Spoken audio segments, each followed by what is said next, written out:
Bonjour, mesdames et messieurs, chers amis, chers camarades et chers frères. Aujourd'hui, je veux vous parler de la tuerie de Paris. Comme vous le savez bien, il y a 4 jours, une tuerie a été faite contre les Kurdes et 3 Kurdes ont été assassinés.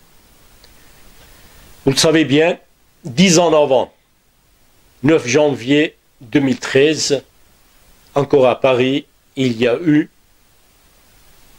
un acte terroriste contre le centre d'information du Kurdistan où 3 femmes kurdes, 3 militantes kurdes ont été assassinées. Et 10 ans après, encore au cœur de l'Europe, au cœur de la France, au cœur de Paris, un centre kurde a été pris pour cible. Comme j'ai dit, 3 Kurdes ont perdu leur vie, 3 sont blessés. On ne sait pas encore quel est l'état de santé de ces blessés, mais d'après ce qu'on dit, ils vont bien. J'espère qu'ils vont bien.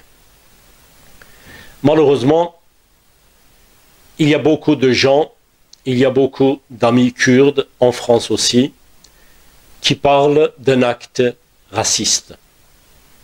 Mais moi je dis non, ce n'est pas une bonne analyse. Ce n'est pas un acte raciste. Ce n'est pas un simple acte raciste. C'est un acte derrière lequel se trouve un but politique. Et quand on parle d'un but politique, et aussi, il faut savoir qu'il y a une force étatique. C'est pourquoi je dis, la tuerie de Paris n'est pas un simple acte raciste, et ce n'est pas aussi un simple acte politique. Je dis, c'est un acte politique, mais aussi bien planifié, bien organisé. Le lieu, comme le cœur de la France, Paris, a été bien choisi. Et aussi, le lieu des Kurdes a été bien choisi. Le centre culturel kurde d'Ahmed Kaya n'est pas n'importe quel centre culturel kurde. Au cœur de Paris, c'est un centre qui est proche aussi du Parti des travailleurs du Kurdistan, du PKK. Si c'était un simple acte raciste, le tueur pourrait se rendre sur un lieu où il y a plus d'étrangers qui vivent. On sait qu'à Paris, il y a certains quartiers où on peut trouver des milliers d'étrangers et où le tueur pourrait plus facilement réaliser son but en faisant tuer plus de gens peut-être. Mais il n'a pas fait ça. Il a choisi spécifiquement les Kurdes, mais aussi le centre culturel kurde qui est proche d'une organisation kurde qui fait la guerre contre certains pays au Moyen-Orient. Premier pays, la Turquie. Chers amis, vous savez, en Europe, il y a des millions de Kurdes. Et en France, il y a à peu près 500 000 Kurdes. Pas seulement en France, en Europe aussi, les Kurdes sont séculaires et constituent une communauté plus proche aux normes démocratiques et culturelles européennes. Si c'était un acte raciste, le tueur pourrait prendre comme cible d'autres communautés qui ne sont pas, comme les Kurdes, proches des normes démocratiques et culturelles européennes. Je ne veux pas citer les noms de ces communautés, mais il y a beaucoup d'autres communautés qui peuvent être cibles des actes racistes avant les Kurdes. Donc cela veut dire que ce n'est pas vrai, comme le tueur dit, qu'il est raciste et qu'il a fait un acte raciste et il a choisi les Kurdes par hasard. Les Kurdes n'ont pas été choisis par hasard. Et surtout, le centre culturel kurde d'Ahmed Kaya n'est pas choisi par hasard. Si spécifiquement il avait pris pour but de faire son acte contre les Kurdes, il pourrait aller sur un autre lieu où il y avait beaucoup plus Kurdes, pouvait faire son acte là-bas plus facilement, où il n'y a pas beaucoup de précautions de sécurité aussi. Les Kurdes ont fait la guerre contre Daesh. Cela fait 10 ans que les Kurdes font cette guerre. Il faut savoir que les Kurdes n'ont pas fait cette guerre simplement pour se protéger, simplement pour défendre ses intérêts. Mais en même temps, les Kurdes ont fait cette guerre, font cette guerre toujours, pour défendre aussi les intérêts européens. Comme vous le savez, au Kurdistan de Syrie, à Rojava, il y a des camps où il y a des milliers de prisonniers de Daesh qui sont pris par les Kurdes. Ce ne laisse pas qu'ils viennent en Europe faire les actes terroristes.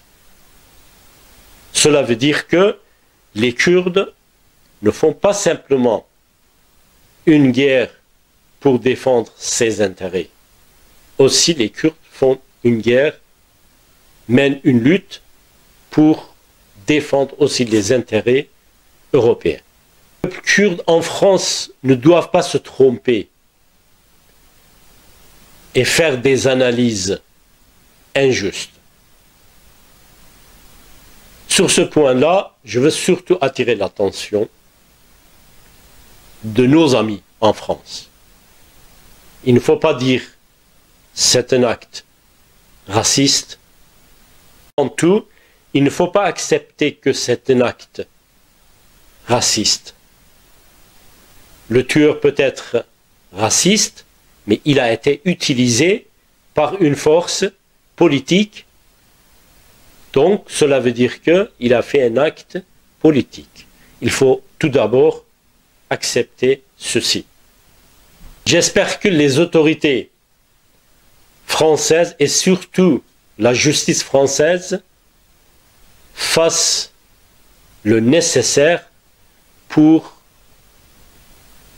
trouver la réalité derrière cette tuerie, pour mettre en lumière la réalité qui se trouve derrière cette tuerie. Si les autorités françaises et la justice française ne fassent pas le nécessaire, malheureusement, cette arme qui a été utilisée contre les Kurdes à Paris va se retourner contre les intérêts français.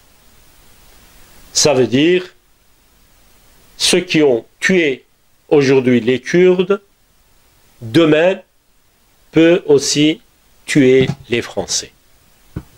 C'est pourquoi il y a une grande tâche sur les épaules des autorités françaises et aussi de la justice française pour mettre en lumière tous les points noirs qui se trouvent derrière cette tuerie.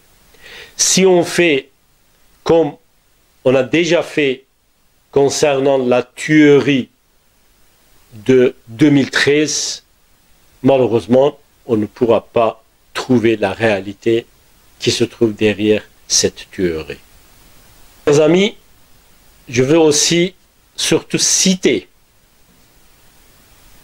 que les Kurdes ne sont pas l'ennemi de la France, l'ennemi des Européens. Par contre, les Kurdes sont des amis de la France. sont des amis des Français, sont des amis des Européens. Parce que nous, les Kurdes, nous croyons que le problème kurde peut être résolu avec le soutien de l'Union européenne, avec le soutien des institutions démocratiques européennes. Depuis des années, moi personnellement aussi, en tant que journaliste et en tant que politique, j'ai travaillé au Parlement européen, au Conseil de l'Europe, dans de différentes institutions européennes, pour essayer d'avoir le soutien des institutions démocratiques européennes afin de trouver une solution politique et démocratique à la question kurde. Nous croyons que l'Union européenne peut nous aider pour trouver une solution politique et démocratique à la question kurde. Une fois que la question kurde est résolue au Moyen-Orient, les Européens peuvent appuyer sur le soutien des Kurdes afin de défendre leurs intérêts au Moyen-Orient aussi. Parce que les Kurdes constituent une communauté plus démocratique parmi toutes les autres communautés du Moyen-Orient. Vous ne pouvez pas trouver une autre communauté plus séculaire, plus démocratique que les Kurdes au Moyen-Orient. C'est pourquoi je veux dire surtout, il faut que l'Union européenne, il faut que les pays démocratiques européens nous soutiennent les Kurdes, soutiennent la lutte démocratique des Kurdes afin de trouver une solution politique et démocratique à la question kurde, pas seulement dans un pays, mais dans les autres pays où se trouvent les Kurdes. Actuellement, il y a les Kurdes qui sont en Turquie, en Irak, en Iran, en Syrie. En Irak, on peut dire qu'il y a une solution qui est déjà trouvée, il y a une région autonome kurde, mais malheureusement, dans les autres parties du Kurdistan, il n'existe pas les droits des Kurdes qui sont déjà défendus. C'est pourquoi, avec le soutien de l'Union européenne, le soutien des pays démocratiques européens, on peut trouver une solution politique et démocratique à la question kurde, surtout au Kurdistan de Turquie. C'est là où vivent plus de Kurdes. Il y a plus de 25 millions de Kurdes qui vivent en Turquie.